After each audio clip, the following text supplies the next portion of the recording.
মন্দির থেকে বাড়ি ফিরেই ঠাকুরকে ভোগ নিবেদন করে পেটের ভিতর লাফাতে থাকা ছুঁচোগুলোকে ঝুপ করে ঘুম পাড়িয়ে দিলাম।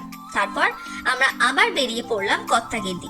1 জানুয়ারি আমাদের সেকেন্ড ডেস্টিনেশন ছিল ভোপালের বনবিহার, 1979-এ যেটিকে জাতীয় উদ্যানের স্বীকৃতি দেওয়া হয়। এখানে ওয়াইল্ড লাইফ রেস্কিউ করে রিজার্ভ করা হয়।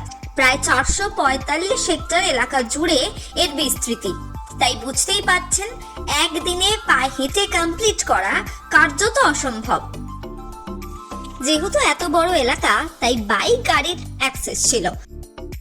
ডান দিকে ঝোপ জঙ্গলে ঘেরা ছোট ছোট পাহাড়, আর বাঁদিকে তাকালেই চোখে পড়বে নীল জলরাশি। উফ, এক মুহূর্তে মনটা যেন ভালো হয়ে গেল।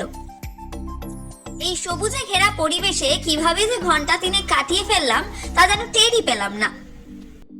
বছরের প্রথম দিনের প্রথম সূর্যাস্তের গায়ে মেখে আমরা দুজনেই বেশ কিছুক্ষণ সময় কাটালাম এখানে।